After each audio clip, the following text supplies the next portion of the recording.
Authority. Welcome to Politics Tonight, everybody. Stay with us. We'll be right back.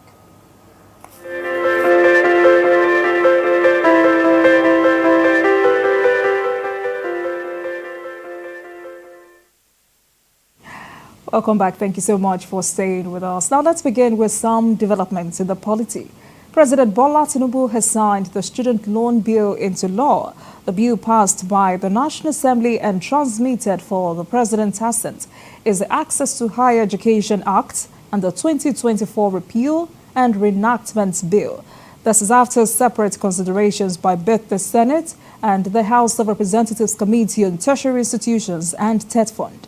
President Tinubu says with this new law, no Nigerian, regardless of their background, will be excluded from obtaining quality education. TVC News State House correspondent Femi Akonde reports. We have just signed a bill proclaiming the student loan effectively. First of all, I must thank the members of the National Assembly for their expeditious handling of this bill, considering the children of Nigeria, that education is the tool to fight against poverty effectively. We are determined to ensure education is given the proper attention necessary for the country, including skill development programs. This is to ensure that no one, no matter how poor their background is excluded from quality education and opportunity to build their future. The National Civil Society Council of Nigeria has raised string concerns over the inconsistent electricity supply across Nigeria. Addressing a press conference in Abuja, the Executive Director, Blessing Akinlosotu, called on President Bola Tinubu to urgently address the consistent decline in the national grid and also tackle the root cause of poor electricity supply. Correspondent Habib Delawal reports. 23. According to a report by the International Energy Agency. But Nigerians suffered more nationwide blackouts in 2023. Of the Civil Society Community of Nigeria. These social justice civil organizations say the state of electricity across the country has become a matter of national emergency, with repeated collapses of the national grid and the inability to fully transmit and distribute the minimal capacity being generated. The most painful aspect of this ugly development to the civil society community is that while the nation is languishing in darkness and epilepsy power supply, about 226 containers of power equipment and transformer owned by the TCN are at various ports in Nigeria. Before one will not say what is the linkage between the abandoned containers and the epilepsy we are experiencing in power, I'm sure the answer is clear. Those equipment were procured in view of the fact that a few months' time, some of the existing equipment needs to be replaced. Now, they cannot be replaced because someone has just decided to be irresponsible to his responsibility. Someone has just decided to be, not to be alive to his responsibility. Now, those equipment are trapped at various ports. Still in the nation's capital, where Minister of the FCT, Nyesom Wike, has confirmed that more measures are in place to ensure Abuja remains safe. He re-emphasized that plans are ongoing to install CCTV in all parts of the FCT. Wike was speaking at a media chat to address current issues within the FCT. He also spoke on the political situation in Rivers State as he criticized some leaders of the People's Democratic Party for declaring support for Governor Fubara. We are building a special, what we call a video response squad, where now it's not about the normal police headquarters, okay, FCT police headquarters. But this will be a joint team between both the army, the police, the navy, the civil defense, the SSS, and make sure that it is well equipped. A command and control center. Yes, and then we're also having getting a drone down for the security, who will man the command and control center, because having a drone is key, so that you'll be able to know when these bandits are moving in or when they're moving out. It's not an issue where somebody says, look, I can supply CCTV. That's not what you're talking about. It's not about supplying. It's not about going to put the camera. It's about how do you protect them at the end of the day. So that you say that you have achieved the whole essence of the CCTV. They saw the governor as a new fight. I bought the form for all of them. All of them. Oh, you're confirming what we're saying. I said, I bought the form. I'm not hiding it. I gave them. And we all agreed. When we will choose one person, instead of dissipating our energy, spending money. Because it's just the governor, of course, is the governor. For me, I wish him good luck. Assembly members are not from my constituency. I couldn't have picked all of them. It's not possible. It's not possible. 32 constituencies? No. Just that you have people who have principle. You have people who say, look, I can't believe this. We were even here before you, the governor, before they gave you ticket. We all work for you. You're not better than us. But our boss said, look, let's leave him. Let him be the one. FCT Minister Gesawike speaking there. Now let's take a short break, and when we return, it will be time to speak with our guest of the day, Dr. Kelechi Ohiri, the Director General, National Health Insurance Authority. And our discussion tonight is centered on the National Health Insurance Authority. Please stay with us. We'll be right back.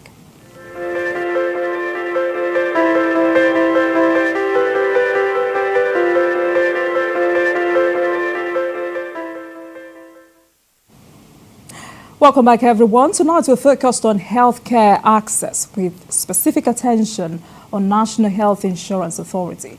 Unlike the previous law that was referred to as a scheme, this present act is called an authority, meaning it exerts authority and regulates health insurance schemes in Nigeria. There is so much power vested in the NHIA, ranging from the regulatory to supervisory as well as managerial. Tonight we're speaking with Dr. Kelechi Ohiri, who was appointed Director General and CEO of the National Health Insurance Agency by President Bola Tinubu in October 2023. Dr. Ohiri has previously served as a senior advisor to the Ministers of Health and Finance in Nigeria. He's a medical doctor. He also has worked as a primary care physician in various healthcare settings. His extensive experience in the healthcare sector spans clinical medicine, consultancy, and advisory roles in both the public and private sectors. Dr. Kelechi is a fellow of the 5th class of the Africa Leadership Initiative West Africa and a member of the Aspen Global Leadership Network. Good evening to you, sir. Thank you so much for joining us this evening. It's a pleasure having you on Politics Tonight. Good evening. Thank you. Thank you very much for having me. Good evening. Right. First, let's start from the basics. I mean, what we used to know was NHIS. That's the National Health Insurance Scheme. But now there is a new act, National Health Insurance Authority. Why this change, and what are the benefits to derive from this new act? Thank you very much for the question, and also for the interest shown. And indeed, in 2022, the previous act was repealed, and the NHIA Act was put in place that established the National Health Insurance Authority. Embedded in this change is not just in the name, which changes from scheme to authority, but it recognizes the fact that in order to promote, to regulate, and to integrate insurance in the country, that it needed a much more enhanced and strengthened agency that can actually exercise these roles and responsibilities. One of the hallmarks of this act was to create a mandate for health insurance, to make it mandatory. And as a result, the NHIA is now charged with enforcing that mandate, but not only enforcing the mandate by making health insurance obligatory, but it also helps to integrate the various schemes in the country. We have a mixed health insurance landscape where we have public providers of insurance, the state health insurance schemes, and then we have private health insurance institutions, largely the HMOs. And so our responsibility is not just to regulate the sector, but it's also to integrate and harmonize the sector and also promote insurance, health insurance in particular, as a means of financial protection and as a means of enhancing financial access to good quality health care for all Nigerians. And so this is the mandate we have, and it's one that we are taking really seriously, so that the out-of-pocket expenditure that arises as a result of the system we have where people do not have that insurance coverage is reduced to the barest minimum. Right.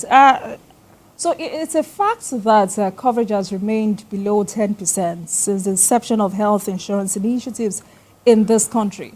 And as we speak, Nigeria's insurance structure, both publicly and privately led, covers less than 16 million Nigerians. What plans do you have to increase this number? Would it be a case of mandatory national health insurance scheme or decentralization of the social health insurance system? Thank you very much. I think there are fundamentally three things that account for the fact that, for the reason why health insurance has been low. And you're absolutely right. Since its inception as the NHIS until date, we still have less than 10% of Nigerians actually covered by health insurance. And this number has remained stagnant and almost difficult to break through. But there is hope in the sense that the Act actually makes it mandatory for the first time. Prior, it used to be voluntary, so only those who had the awareness or had the means of buying insurance actually were covered. But now by making it mandatory means that it's important and it's easier to actually expand coverage. But beyond the mandate, it's also an issue of awareness. More people need to understand what insurance is and how it helps them actually enhance access to care. And so we have our work cut out in actually increasing awareness in the population. But the third thing is the issue of trust, where if you're insured, you need to know and you need to have access to good quality services.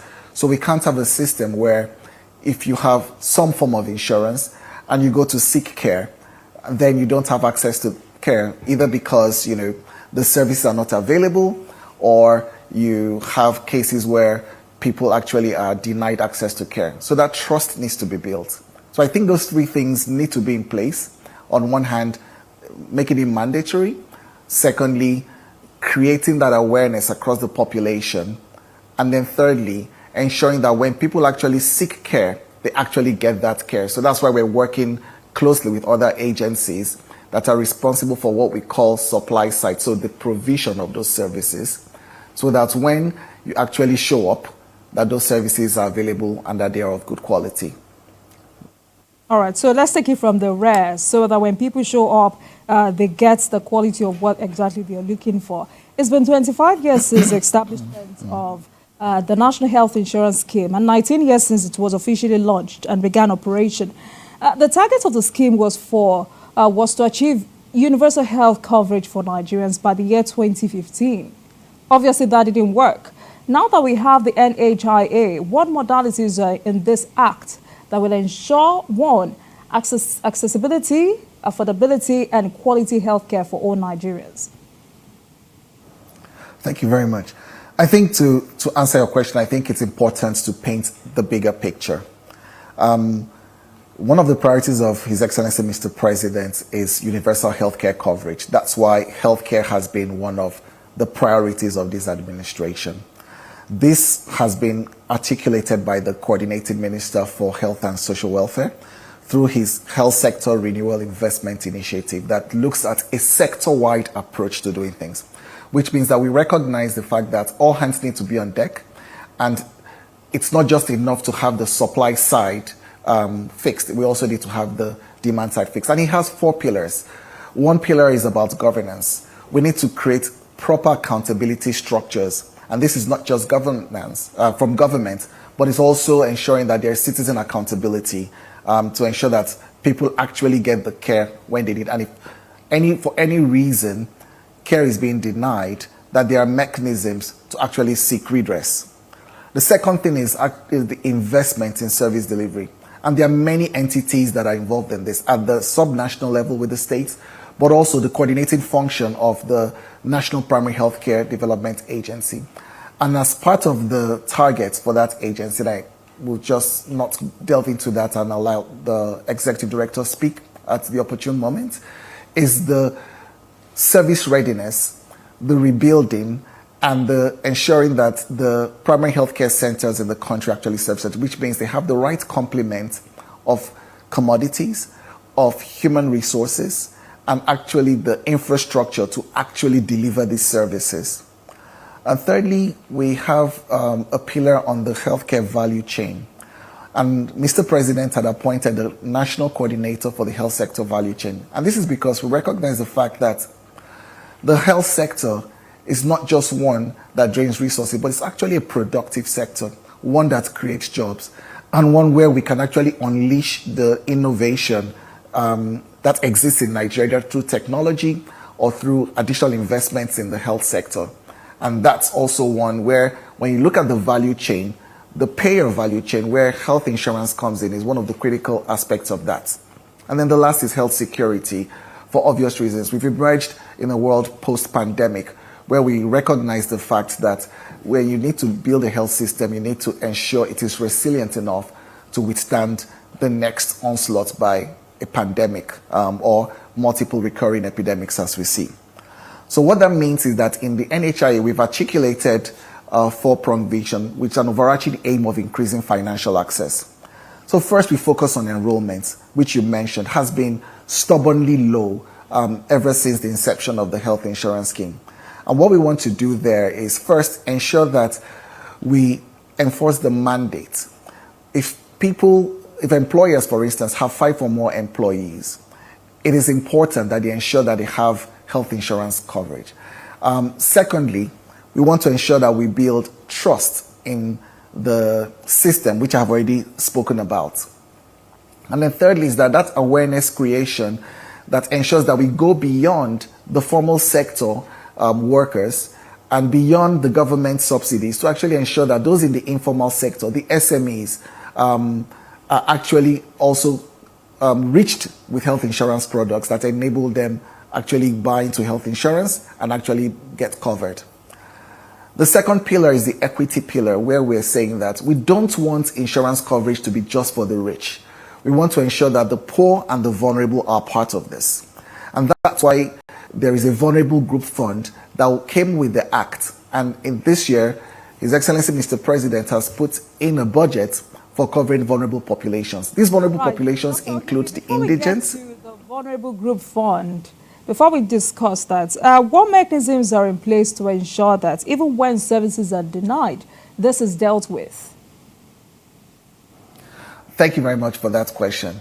And this is something that is of a particular importance to the NHIA.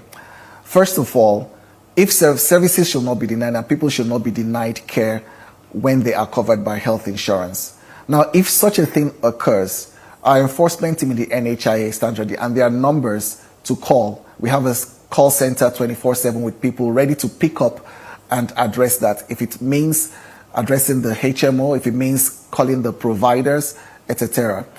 And in addition, if we investigate and find the provider wanting, there are specific sanctions that we have in place in our policies to actually make sure that such a provider doesn't repeat such, including taking away the accreditation of that provider to cover the scheme and ensuring that the persons covered are moved to a different provider. So there are a series of measures and steps to be taken in that regard. Secondly, it's important that people understand their rights. So I cannot overemphasize the need for awareness creation, for people to know what to expect when they go there. And that agency is something we're trying to ensure that the average Nigerian who is covered by health insurance has when they go there. So with those two things, we're sure that this practice of people being denied care, it becomes a thing of the past because it's one that the NHI is very particular about and very focused on. And thirdly, we're beginning to address some of the reasons and the sometimes excuses that are given for denial of care. For instance, tariffs being low or premiums, gaps in premium coverage. And we are taking specific measures, including commissioning actuarial studies to review the existing benefit package and to review tariffs so that we make sure that the cost of providing care and the actuarial cost reflects reality with the medical inflation we've seen over the last year. Right. So just as you were saying, I know the authority mandates participation in health insurance for every legal resident of Nigeria, irrespective of employment status, as opposed to the former NHIS law, which was voluntary and beneficiaries were basically those employed in public and organized private institutions, especially the federal government, civil servants, and their dependents. How does this new act bridge inequality? Thank you very much. You're right in that in the early stages of the NHI, a lot of focus was on what we would call the formal sector. So typically employers providing a benefit of health insurance for their employees. And that means that for many of the indigents and many of the poor who do not have any formal employment, some of them were excluded. And this was the second pillar I was going to speak about, because in recognition of this, two specific schemes have been put in place.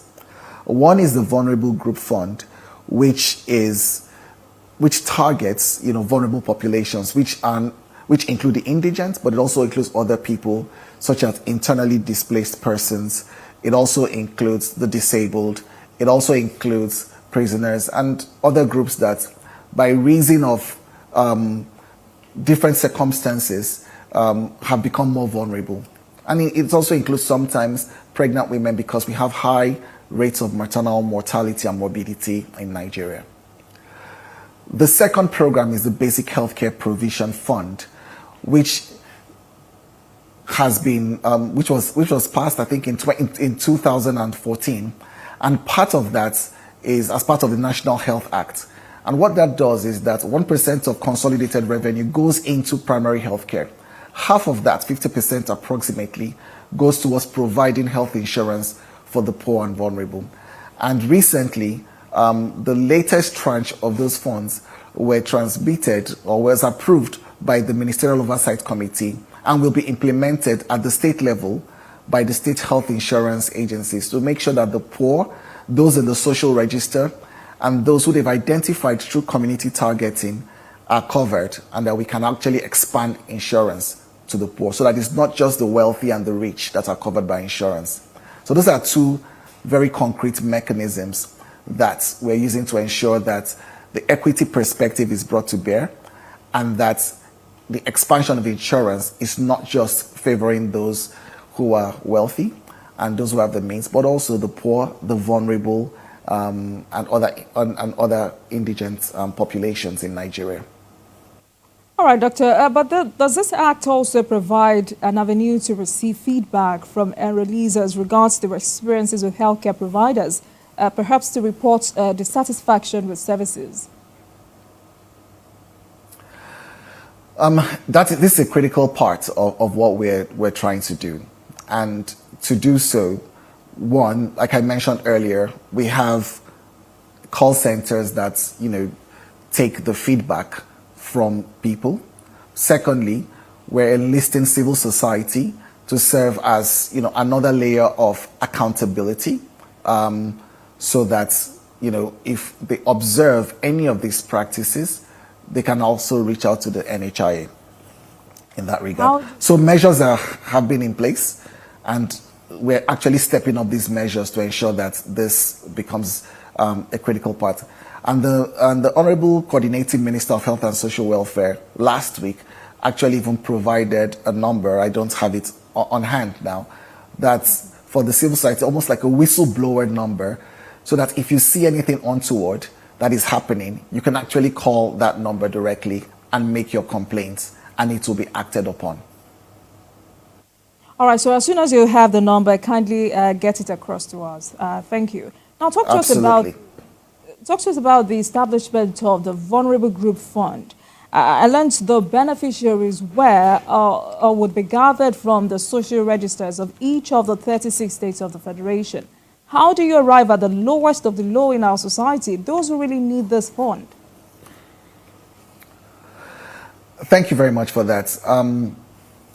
So one of the important things to note about health insurance is that it's a form of non-contributory social safety nets, which means that as part of the basket of services to help the poor, health insurance is one, and there are other government programs.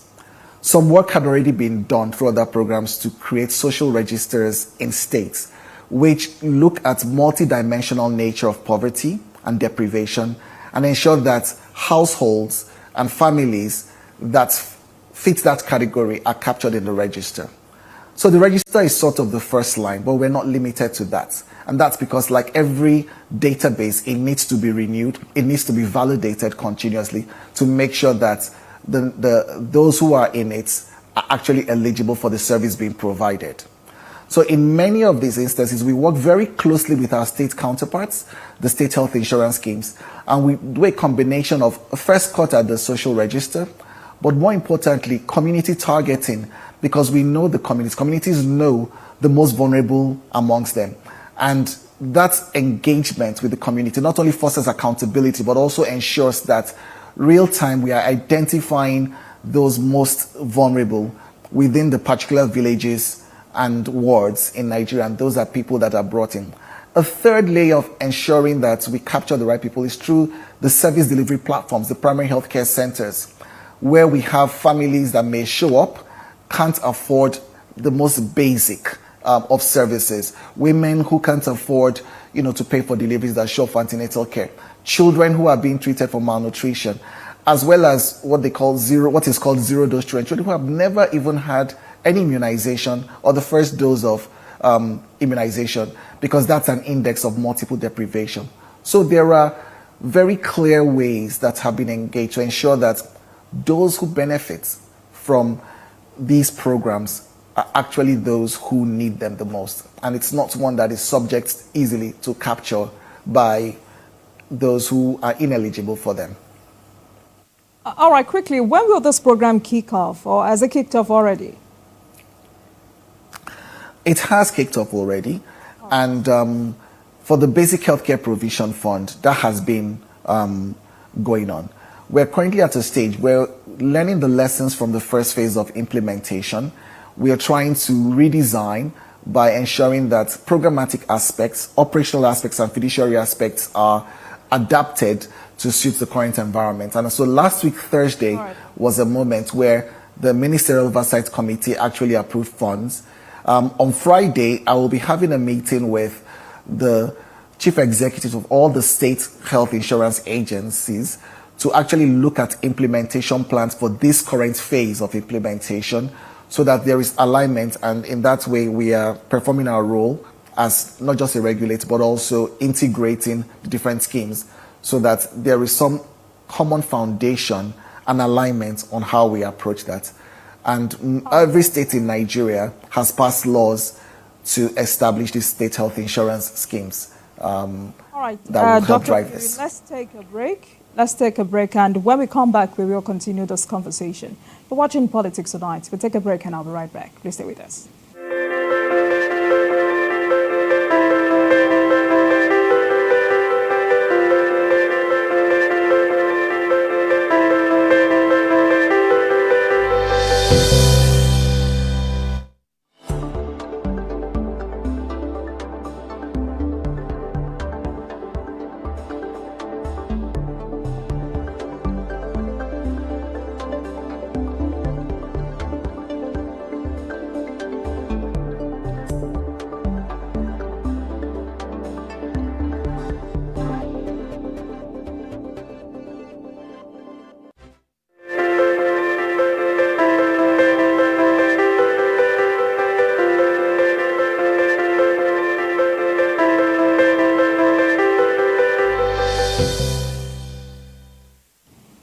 Welcome back to Politics Tonight, everyone. Thank you so much for staying with us. Tonight, our focus is on National Health Insurance Authority, and I've been speaking with the Director General, National Health Insurance Authority, Dr. Kelechi Ohere. Dr. Ohere, thank you so much for staying with us. So, as you've said before we went on break, the NHIA addressed some of the shortcomings of the previous NHIS, but one major challenge that may hamper effective implementation is shortage of healthcare workers, as well as problems with enforcement as it mandates all Nigerians to enroll.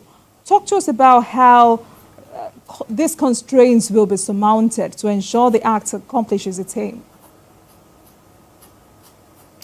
Thank you very much. Thank you very much for the question. There are two elements to the question you asked. I think the first is regarding how well we enforce the mandate. And then the second is about, the health workforce. And it's not just the health workforce in isolation, it's the health workforce in the context of service delivery overall. In terms of enforcing the mandate, I think we have to take a lot of proactive measures to do this. As you know, as applies in other sectors, right? Compliance requires enforcement. It means that we need to ensure that companies do not run afoul of what the regulation says. And one of the ways we are doing this is, first of all, we are establishing what is called the mandatory minimum. So what does it mean to be covered? It's not enough to say, I have staff and when they are sick on premise, they have health care. And when they are sick at home, they don't have health care. Nor is it enough to say that people are covered only when they have malaria and typhoid, but if they have hypertension, maybe they are not covered. Or to say that it's enough to just cover a woman when she delivers, and then once she leaves the hospital, then she's no longer covered. So one of the things is to enforce something, you must have standards set. So we're setting standards by defining what that mandatory minimum is for you to be in compliance. And secondly, we will begin to require demonstration of evidence of that compliance as time goes on. So watch the space. We will come out with very clear guidelines, very clear policies on what it means to be in compliance with the mandate of the law that says that you have provided adequate health insurance. We also want to make it easier for people who want to sign up. And there are programs that have been set up in that regard. And we're currently working with our teams and our state counterparts, as well as the private sector, to look at schemes where individuals and groups can actually sign up for health insurance, because we have increased awareness and we have informed people of the virtues and the benefits of financial protection from the costs of healthcare. Now, with regards to the issues around health workforce, it's a major challenge that we are seeing. And this is being addressed in multiple ways. Well, first, there is a range of activities in the health sector that is currently underway to ensure that we train, we retrain, we expand capacity to train very critical healthcare workers, nurses, midwives, community health workers, and even doctors, so that we can train them and actually retain them, including incentivizing such. Also, from our perspective, we want to make sure that by the time we provide the adequate financing, either through the appropriate tariff to hospitals are able to plan better. Hospitals are able to retain workers and pay them better. So from the demand side, ensuring that you have good quality services is also a critical part of sustaining a system.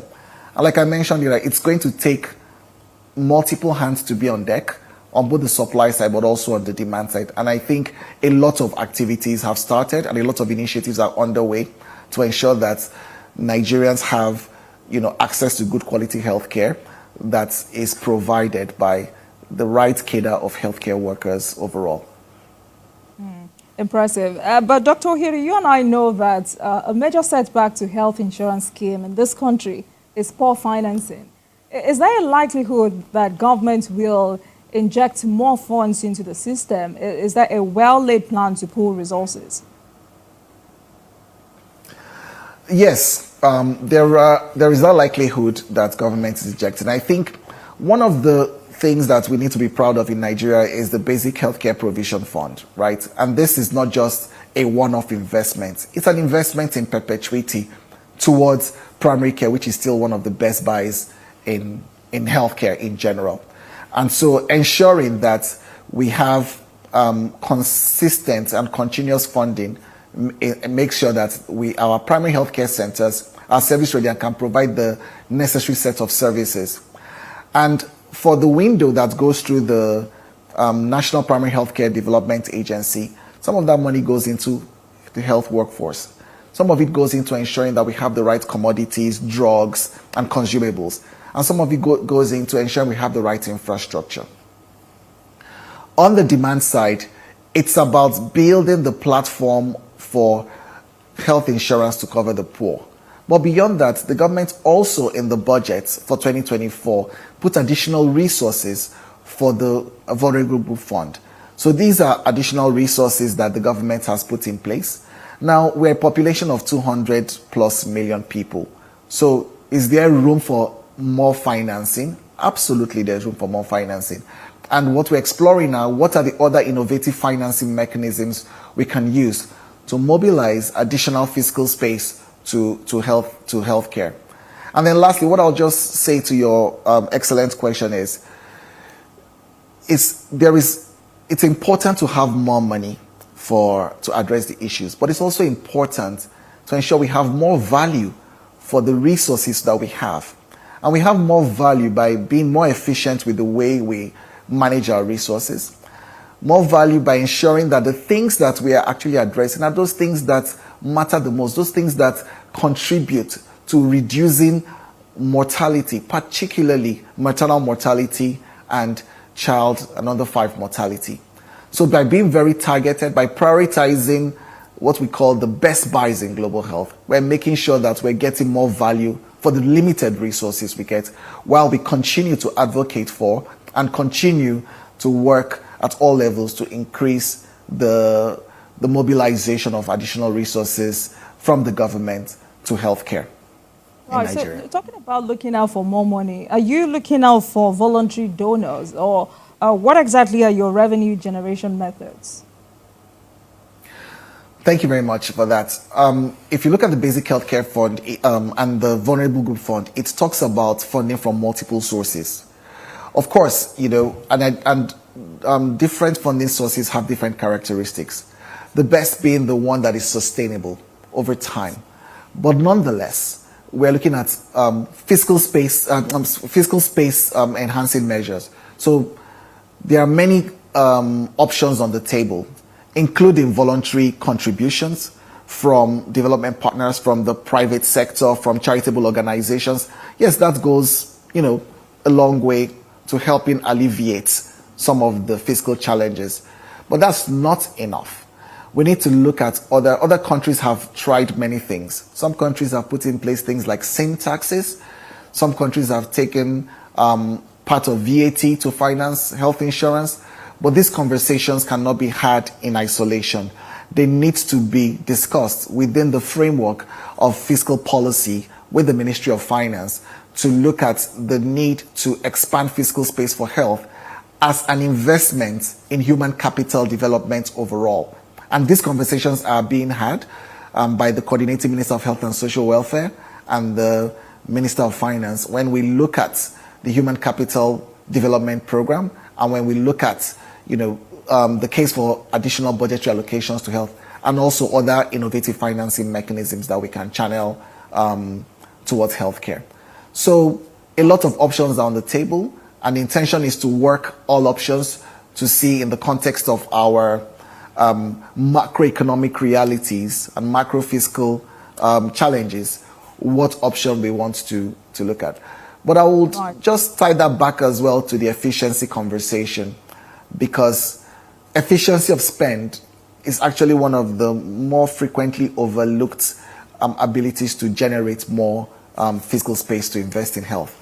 And looking at how we manage our finances And what we target them at will go a long way to increasing the value that we get out of a very of a limited fiscal envelope. But all options are on the table.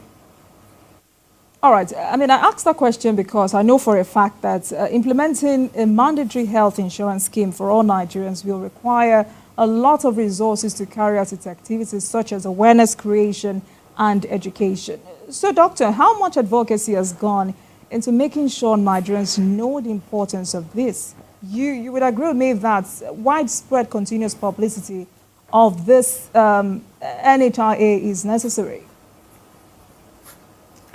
No, I could not agree with you more, to be honest. And we need to do more. We need to create more awareness.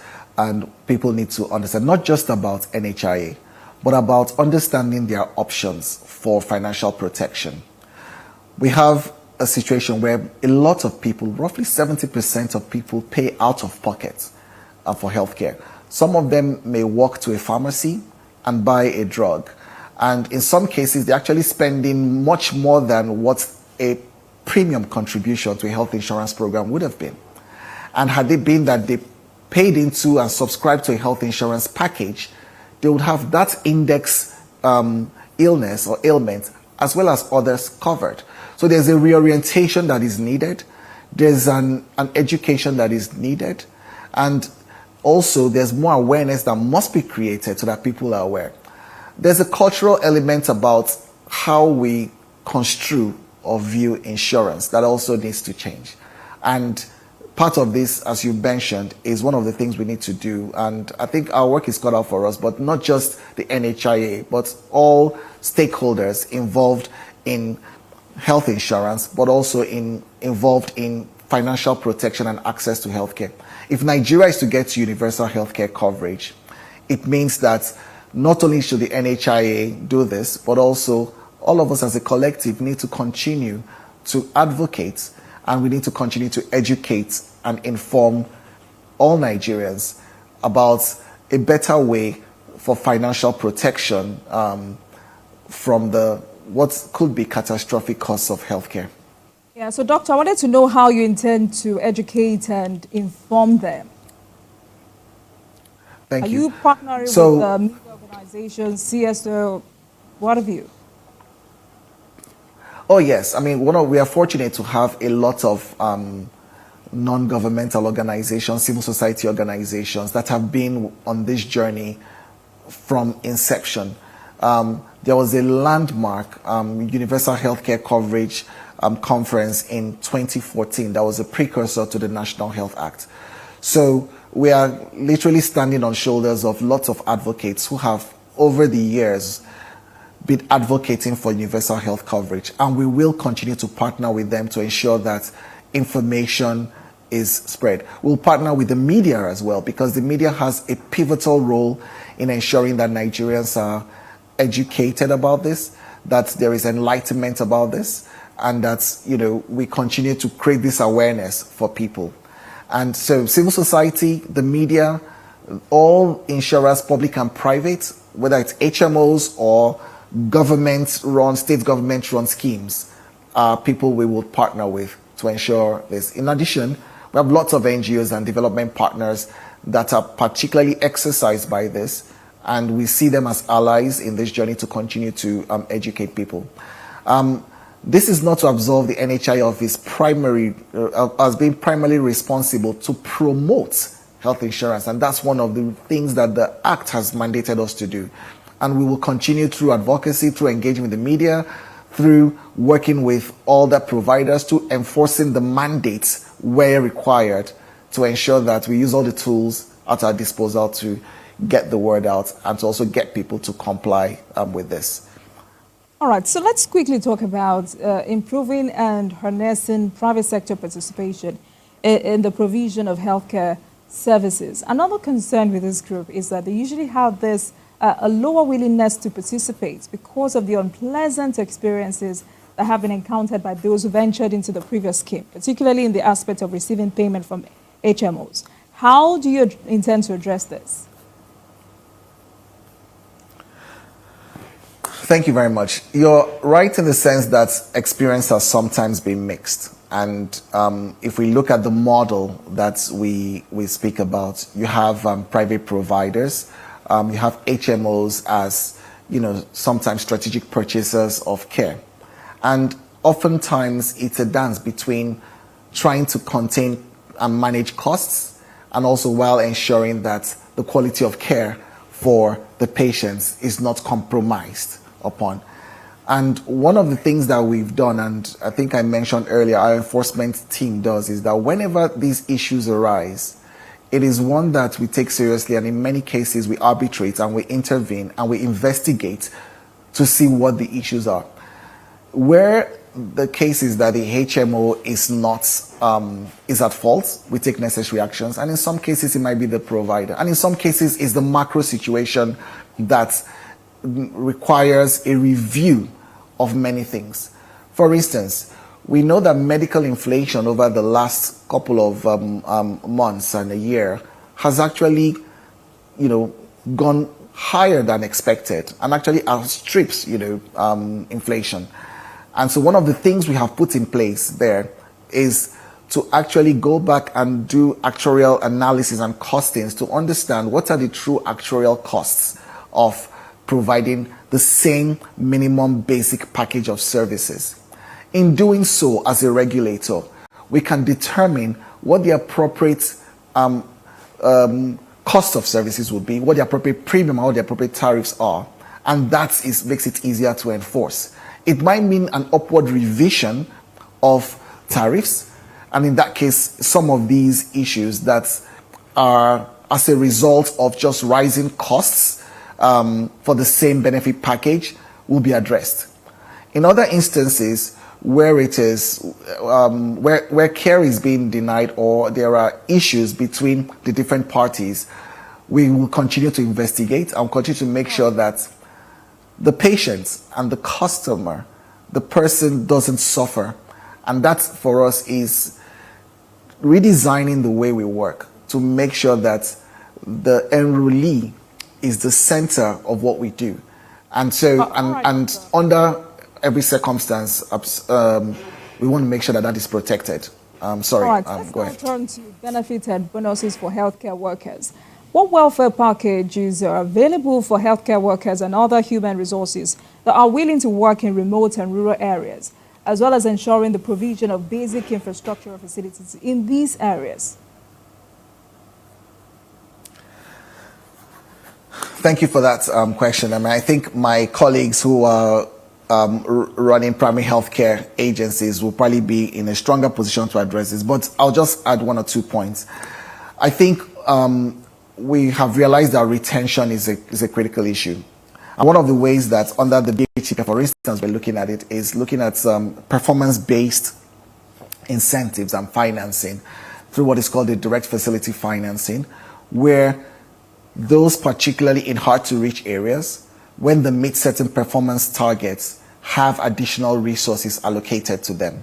And those resources will serve as incentives to actually continue to sustain or boost productivity. And those are resources that can actually be used to augment what they earn, but also ensure that investments can be made at the facility level. It's almost a decentralized way of making sure that the morale of the health worker who's working there is improved, and in that case, enhance retention of the health workers.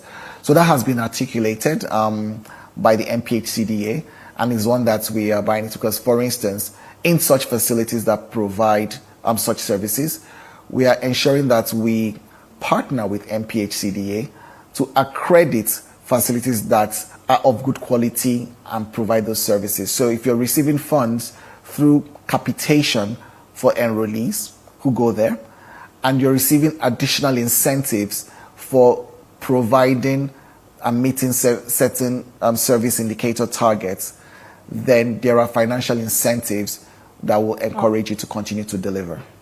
All right. And this is targeted to some of the areas where that unfortunately are hard to reach, but unfortunately that's where we have some of the highest, maternal and infant mortalities, and that's a priority for us. All right. Thank you so much, Doctor. It's been a great pleasure speaking with you this evening. I've been speaking with Dr. Kelechi Ohiri, is the Director General, National Health Insurance Authority. Tonight we focused on National Health Insurance Authority and all the benefits that comes with this act. Thank you so much for joining us on Politics Tonight. Thank you very much for having me. It was a pleasure speaking with you. And thank you very much for watching. That marks the end of today's episode of Politics Tonight. But the conversation continues from here. Get in touch with us on X at TVC News NG and at Olajumoke WO using the hashtag Politics Tonight. We're also on YouTube at youtube.com/TVC News Nigeria. I am Olajumoke Olatunji. Good night, everyone.